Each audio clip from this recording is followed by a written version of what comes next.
Okay, so the first thing that you'll need for a hamster is a seed mix. So this seed mix is like, that one is the Hamster Nature Versalega, I don't know. But that one is like sort of good. It's not as good as mixing the Higgins Sunburst with Missouri Rat and Mouse pellets.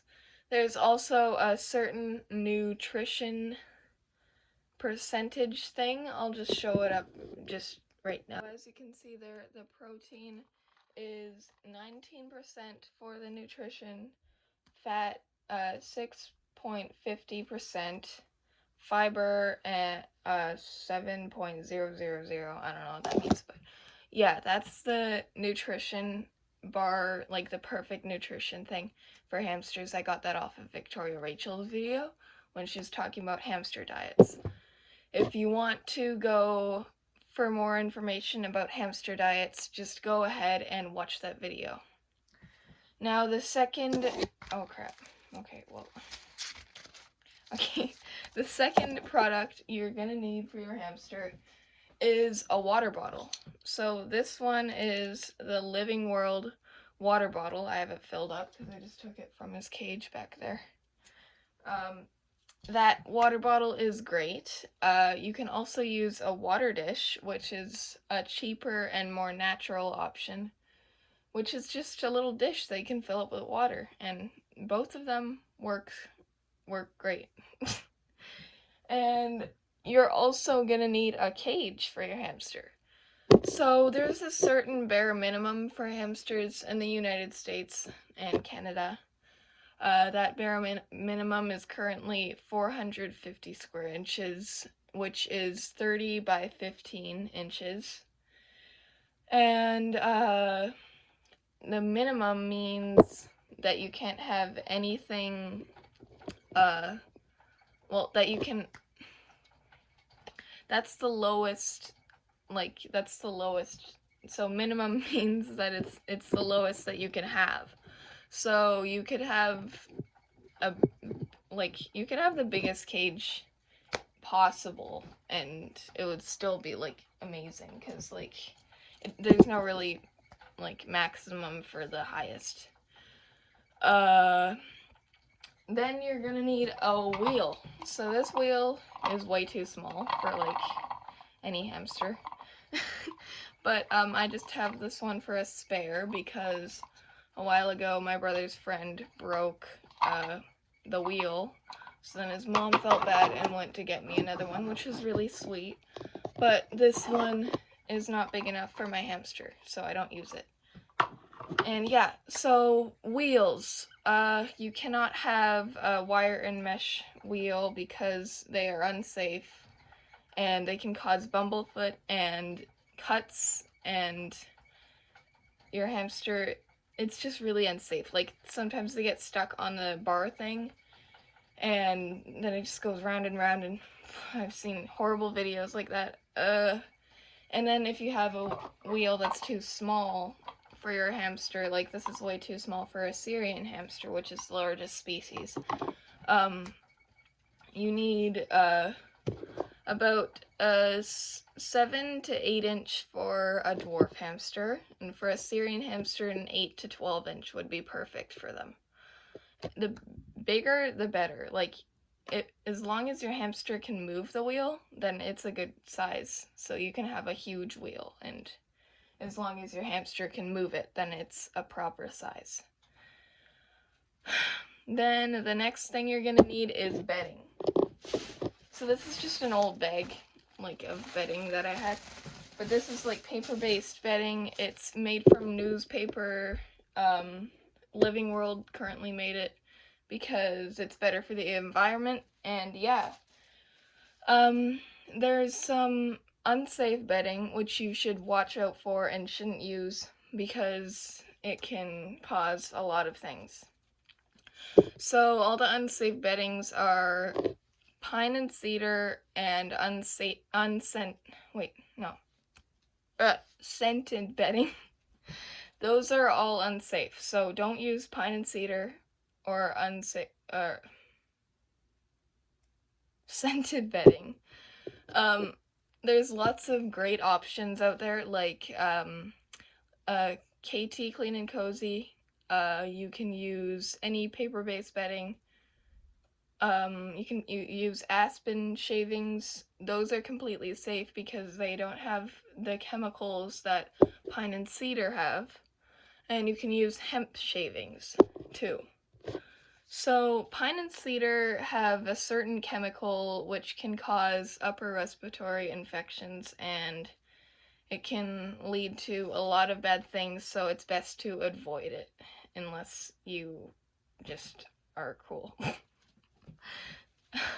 So the next thing you're gonna need for a hamster is toys. Now, I don't have any to show you because I don't want to take them away from my hamster right now.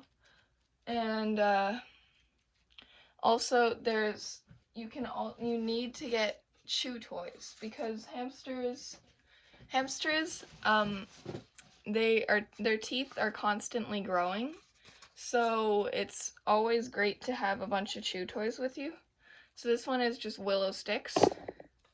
And this one's like an apple, like, I don't know, thing. And then this one is just a wood block that hangs up. I stopped hanging it up because it got totally destroyed, but it's still in this cage. And then you can, like, use paper tubes, and they just like to chew on these. Like, they're a little bit, but he chews on them a lot more. And then you can make a bunch of DIY chews and boredom breakers for your hamster. There's a bunch of videos, like hundreds of videos out there online. So just search like boredom breakers or DIY toys and things like that, and you'll find a bunch of ideas, and you don't even have to pay that much money to get them.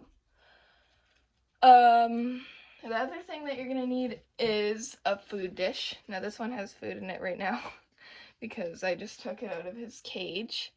But this one is a pretty big food dish. When you are getting a food dish, you want to keep in mind not to fill it up all the way all the time, because hamsters put it in their cheek pouches and then they bring it to their nests. So you might think that they ate all the food already, but they actually didn't. They just put it in their nest.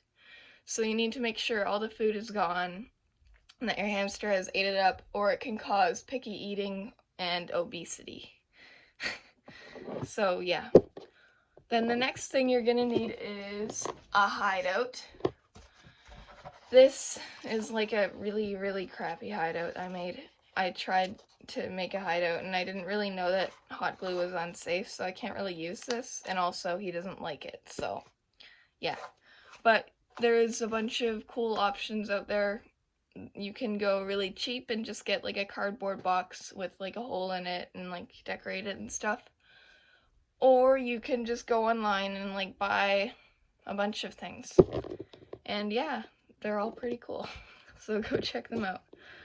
Then here's another thing. You can get a sand bath. Now, sand baths, I don't have one, so I shouldn't be like pushing it for you to get one, because I don't have one myself, but I will get one sometime. Sand baths are just a tray full of sand that your hamster can use to bathe in, because hamsters cannot be bathed in water. It can cause a lot of stress to your hamster and colds, and it can even lead them to death. So bathing your hamster in water is not an option. So if you want your hamster to be more clean, I would suggest getting a sand bath. So there's lots of safe sands out there, and I'll tell you the ones that are unsafe. So all the ones that are unsafe are chinchilla bath dust or hamster bath dust. Anything that says dust on it is not good, because you don't want dust, you want sand, because it can hurt your hamster. And then there's reptile sand. These are all the good ones. Reptile sand, children's play sand. There's a bunch of different options, I'm sure, that are out there, and you can go and get them, and yeah, then your hamster will be nice and clean. And then here's another thing that you sort of like don't really need, but you can have. They're good for like rewarding your hamster, just giving to them for fun. You can get treats. Like there's probably hundreds of videos online about making DIY hamster treats, and they're all really like cool, and some of them are like healthier than the ones at the pet store because there's lots of sugary and unhealthy treats at the pet store. So it's best to go online and then make something because it's also maybe even cheaper. So yeah. Yeah, that's pretty much my whole video of the hamster checklist. So now you know what you need to get a hamster. Go out and get a hamster. I hope you liked this video. Yeah, I guess this is goodbye. See you in my next video. I think I'll be making a video of... What was I gonna be again? I think I was gonna make a video about, the 5 domesticated species of hamster. Yeah, I'll make a video on that. And yeah, hopefully you can check it out by the time that it's done. Yeah, okay, bye-bye.